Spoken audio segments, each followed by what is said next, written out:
நான் நீங்கள் நினைக்கிற அளவுக்குலாம் இல்லை, ரொம்ப சாதாரணமான உங்களை விட இப்போ எனக்கு இந்த படத்தில் நடிக்கிறதுக்காக கூப்பிட்டாங்க வந்தேன். அந்த கம்பேரிங்கள் வந்து லியோ ஸ்டார்னு இன்னும் பவர் ஸ்டார்னு சொல்கிற மாதிரி காற்று வாக்கில் சொல்லிட்டு போயிட்டாங்க. இன்னும் நான் நடிக்கவே ஆரம்பிக்கலப்பா. அந்த படத்தில், தம்பி விஜய் படத்தில் என்னோடய சரக்கு போய்கிட்டு இருக்கு. இங்கே முன்னாடியே தேதிகள் காஷ்மீரில் முடிச்சுட்டு வந்த பிறகு தான் சொல்லியிருந்தாங்க. தேதிகள்லாம் கொடுத்துருக்காங்க. ஆமாம். அப்புறம் அந்த என்னோட சரக்கு படம் ஒரு பயங்கரமான ஒரு கான்டென்ட்டு. இந்த நாட்டின், இந்த தமிழகத்தின் தலைவிதியை திருத்துறதுக்காக நாங்கள் முயற்சி எடுத்து டீமாக எடுத்துக்கிட்டு இருக்க படம். அது மிகவும் இதுவரைக்கும் நான் எடுத்த படங்களில் ஒரு நற்செய்தி நிரம்பியதாக இந்த தமிழ்நாட்டின் அரசியலை புரட்டி போடுறதான ஒரு படமாக இருக்கும் சரக்கு. அதை முடிச்சுட்டு தான் நான் லியோவுக்கு போக போகிறேன். அது அதிக நாட்கள் தேதிகள் கொடுத்துருக்காங்க, கேட்டு வாங்கியிருக்காங்க. ஆமாம். தளபதி விஜய் கூட நான் முன்னாடியும் ஒரு 9, 10, 11 படம் நடிச்சிருக்கேன். தேவாங்கிற படம் மிக சிறப்பாக பேசப்பட்ட ஒரு படம். இப்போ நீண்ட நாட்களுக்கு பிறகு நடிக்கிறது எனக்கு ரொம்ப ரொம்ப சந்தோஷம். அப்புறம் இந்த பட துவக்க விழாவில் வந்ததில் என்னோடய முதல் நடிகைன்னு சொல்லலாம். என் கூட நடித்தாங்க சாதனா. அவங்கள பார்த்தேன், மேடையிலே சொன்னேன். ரொம்ப சந்தோஷமாக இருந்தது மனசுக்கு. அவங்க முதல்ல அவங்க கூட தான் நான் நடித்தேன், ரொம்ப வருஷங்களுக்கு முன்னே. இது வரைக்கும் அவங்கள பார்க்கவே இல்லை. இன்றைக்கி உங்கள் புண்ணியத்தில் அவங்கள பார்த்தேன், என்னுடைய நன்றியை தெரிவித்தேன். ரொம்ப நன்றி. பார்த்துக்க.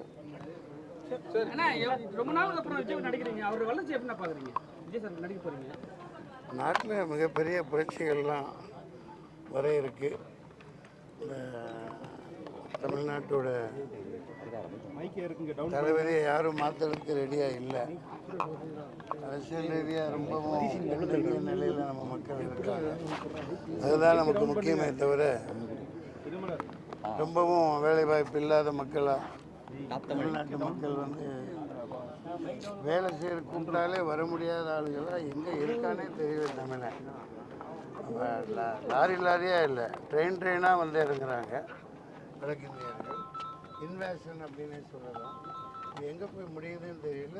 தமிழர்களுக்கு வேலை கொடுக்கலானாலும் எங்கே பார்த்தாலும் காணோம், யாருமே இல்லை. இந்த வேலைக்கு யாரையும் காணோம். என்ன ஆச்சுன்னே தெரியல. அதுக்கான விடை என்னோட இந்த சரக்கு படத்தில் இருக்குது. நாங்கள் போராடிக்கிட்டு இருக்கோம். நன்றி. 2024 நாடாளுமன்ற தேர்தலில் ஆட்சி மாற்றம் வரணும்னு நினைக்கிறீங்களா? வரணும். எல்லா மக்களும் விரும்புகிற மாதிரி நானும் உங்களை மாதிரி. நீங்கள் தான் பத்திரிகையாளர்கள் மிகவும் கௌரவிக்கப்பட வேண்டியவர்கள். உங்களோட ஜனநாயகத்தின் தூண்களில் மிகப்பெரிய பங்கு உங்களோட பங்கும் இருக்குது. நீங்கள் முயற்சி எடுத்தீங்கன்னா கண்டிப்பாக மாற்றம் வரும்னு வந்தவனும் அதே தப்பையே பண்ணிக்கிட்டு இருக்கான். இந்த நாட்டை சீர்திருத்துறதுக்கு யாருமே வரல. வரப்போகிறவன் யாருன்னே தெரியல. இப்போ பாருங்கள், சுரங்கம் தோன்ற இருந்தாங்க, பிரச்சனை உண்டு பண்ணிக்கிட்டு டெல்டாவில். இந்த மாதிரி ஏகப்பட்ட பிரச்சனைகள் இருக்குது. உண்மையாக தீர்க்கிற ஒரு கக்கன் வாரிசு, காமராஜ் வாரிசு, எளிமையான ஒரு மனிதர்கள் வரணும் அரசியலில். தமிழக ஆளுநரோட நடவடிக்கை எப்படியும் பாக்குறீங்க? 12ஆம் தேதி திமுக வந்து போராட்டம் நடத்த போறாங்க. இல்லை, ஆளுநராக இருக்கணும். ஆளுநர் வந்து அவர் வந்து ஒரு அதிகார வர்க்கமாகவோ அதிகாரத்தின் அடையாளமாகலாம் இருக்கக்கூடாது. எந்த ஆளுநராக இருந்தாலும் சரி.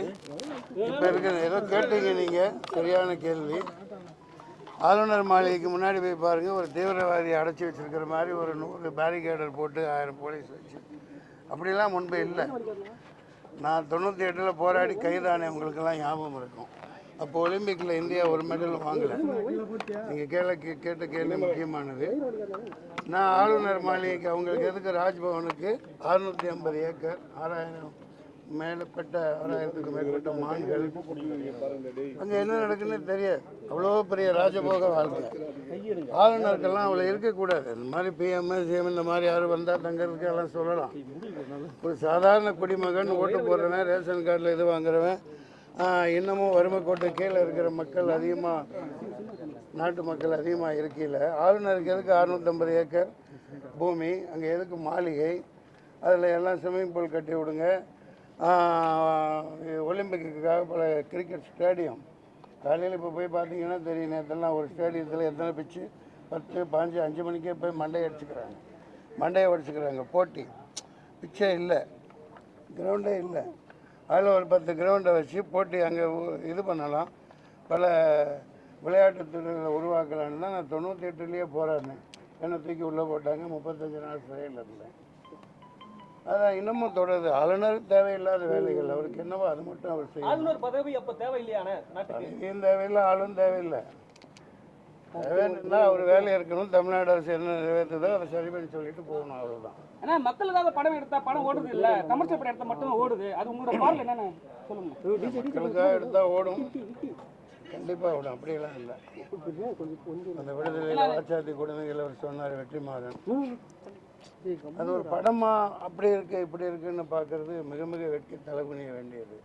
அது ஒரு படம் இல்லை, அவர் எடுத்த அந்த நடந்த நிகழ்வுகளை காமிச்சிருக்காங்க. அதுக்கு மாபெரும் தைரியம் வேணும்.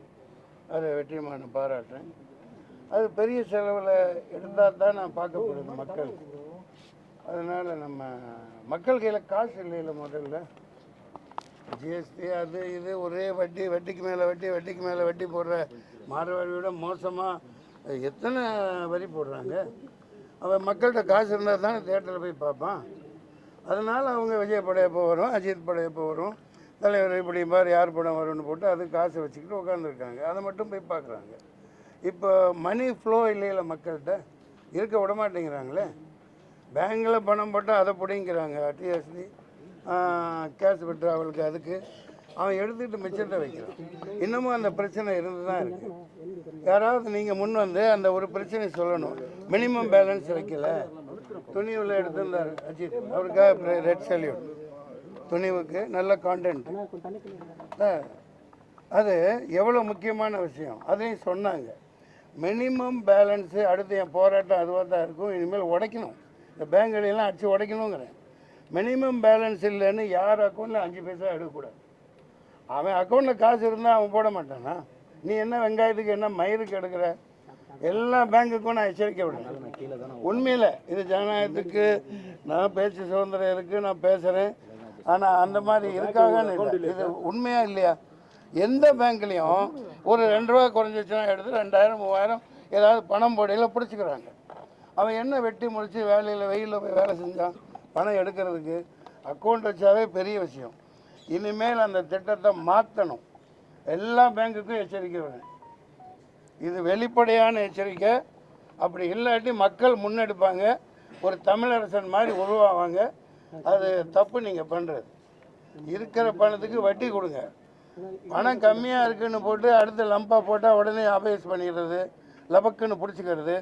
இது அது என்ன, இது என்ன செயல்? ராத்திரி கொள்ளைக்காரனுக்கு என்ன சொல்லுவீங்க? மோமடி கொள்ளைக்காரனா? ராத்திரியில் வந்து வீட்டில் திருடுவானுங்க. அதோட கேவலமான ஈனச்செயலை பண்ணிகிட்டு இருக்காங்க இந்த bank. All bank I am warning please. இந்த தகவலை சொல்லுங்க. நன்றி, வணக்கம். எலெக்ஷன் வருதுண்ணே, லாஸ்ட் டைம் நின்னீங்க.